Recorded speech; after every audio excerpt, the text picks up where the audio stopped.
friends, Sunshine Squirrel here. If you are new around here, I'm a veterinarian that loves all things animals and all things Disney. And I mean, you're already here. Why don't you just hit that subscribe button so you can stay up to date with all of my latest videos and content. I post Mondays, Wednesdays, Thursdays, and Fridays.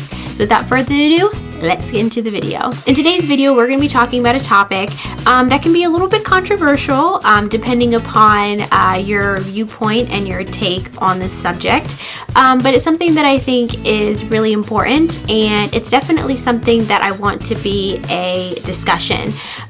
So let me know in the comments below your thoughts as we're going through this topic. What you think, if you agree, if you disagree. I want to hear from you guys. Let's just make sure that we do it in a, respectful manner. Today's video is talking about why crate training is so important for your pet. In this video, I'm talking about crate training in reference to dogs and cats. So the first reason that crate training is so important is because it can provide your furry friend with their own safe place. Having a kennel, I think a lot of times is viewed as a negative thing and kind of viewed as almost like a jail or a prison cell, but it really is all how you present that kennel and that crate to your pet. If you use the kennel or the crate as like a timeout spot, then your pet is going to begin to associate that area as being something bad. But if the kennel or the crate is an area that's filled with a fluffy bed and it has blankets and toys, and your pet is free to enter and leave that kennel and that crate as they please, then it can become a really, really good area and a safe place for your pet. In my own experience for my dog, we did not call it the kennel or the crate. We called it your house. And so we would say, do you want to go in your house? And a lot of times he would just go into his house freely without us talking to him about it, without us telling him to go in there. That was his safe place. For him, that really felt like his den or his cave. And so he liked going in there. There were times but he was just like, okay guys, I'm just gonna, take a few minutes in there, take a nap. And it wasn't a bad connotation to it. He didn't view the kennel or the crate as being a negative thing. Secondly, crate training makes travel less stressful. So if you are someone that is planning on having your pet boarded, or if you're going to be taking your pet with you on airplanes, they most likely will have to be in a kennel type situation if they're being boarded, or if they're on an airplane, depending upon their size, they may have to travel in a kennel or crate. And imagine how scary it would be for your pet if the first time or the only time that they're ever in a crate or a kennel is when they're going on a trip. I can't imagine how, scary that would be to feel confined in a new environment, in a new place. But if your pet is already used to seeing a kennel, being around a crate, knowing that it's not a bad thing, it's a safe place, it will make the travel journey so much more easier for them because they'll feel safe in their crate. They'll feel like their crate is their own little space, their own little area. And then if they're being boarded at a different facility, they'll understand that if they're kenneled or crate there, it's not like, once again, it's not like it's a bad thing. It's not like you've left them or deserted them in this place. Third, crate training facilitates medical care. Now, it's never anything that, as a veterinarian, that I would ever wish on anybody's furry friend, but there are cases when, pets can get sick and they need to be hospitalized, or they may need to undergo a surgical procedure. And in those cases, your pet will be kept in a kennel type situation while they're being hospitalized and while they're being monitored. I've seen many times where pets are, being hospitalized, and it can be very stressful for them, to be in a kennel. If they've never been in a kennel before, they don't know what it is, they don't know why they're in there, and it can be, like I said, it can be kind of a stressful situation for them.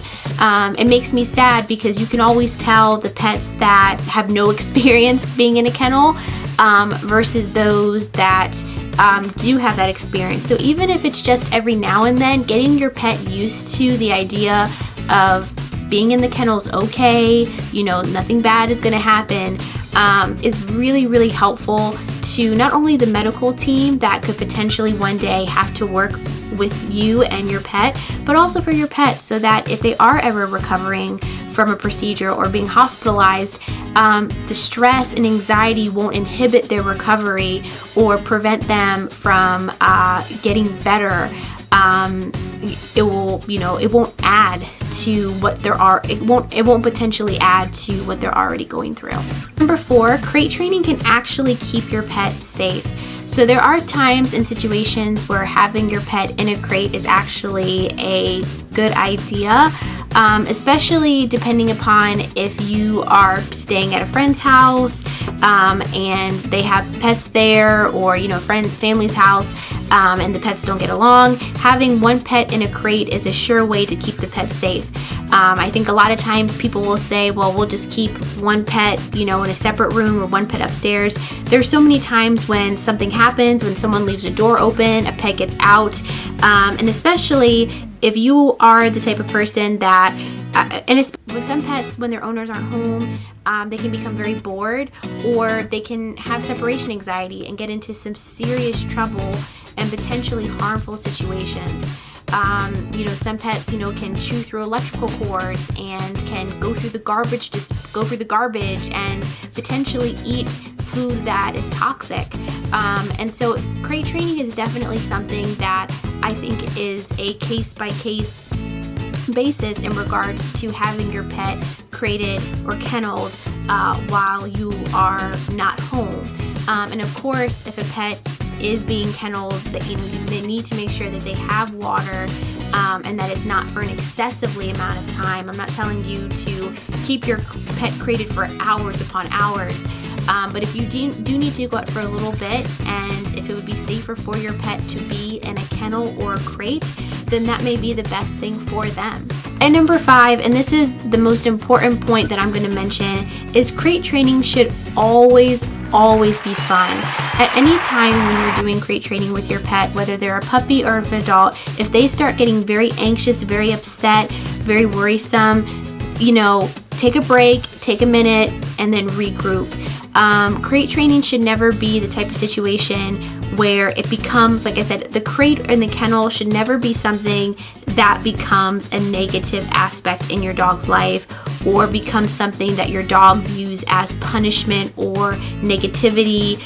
It should always be something that your dog knows is a safe place for them and a place where they feel comfortable. So for example, some people may cover the top of the kennel or a crate with a blanket because their dog may like that kennel or cave type feeling, but other dogs may not like to have a blanket or a towel or something covering their crate, because then they may feel like they can't see around them and they don't know who could be behind them and things like that. So tailor the crate training to your dog and what your dog is most comfortable for. And I've mentioned dogs a lot, but crate training is also really important for cats. A lot of cat owners know the trouble that and the tears and the scars that can develop from trying to take your cat to the veterinarian or the groomer or a trip. As soon as your cat sees that crate or that little kennel out, they know if that cat carrier is out in the living room that something's up. But if you have the cat carrier out as a normal thing, and your cat can enter that carrier and leave that carrier as normal, if suddenly it won't be the type of suddenly situation where suddenly the cat carrier is out so they know. Or if you are planning on going to the vet or going grooming or boarding, have the crate out for a week or so before you're planning on taking the trip to get your cat sensitized to it, used to the idea of it being there. Put some treats in there, put a fluffy blanket and toys in there to let your cat know that the crate and the kennel equals fun times. It equals a good thing. It's not a bad thing. Know in the comments below, guys, what your opinions are on crate training. If you're for it, if you're against it. I would really love to hear what you guys think. Make sure to leave a thumbs up if you enjoyed this video, subscribe for more, and I will see you guys next time. Bye!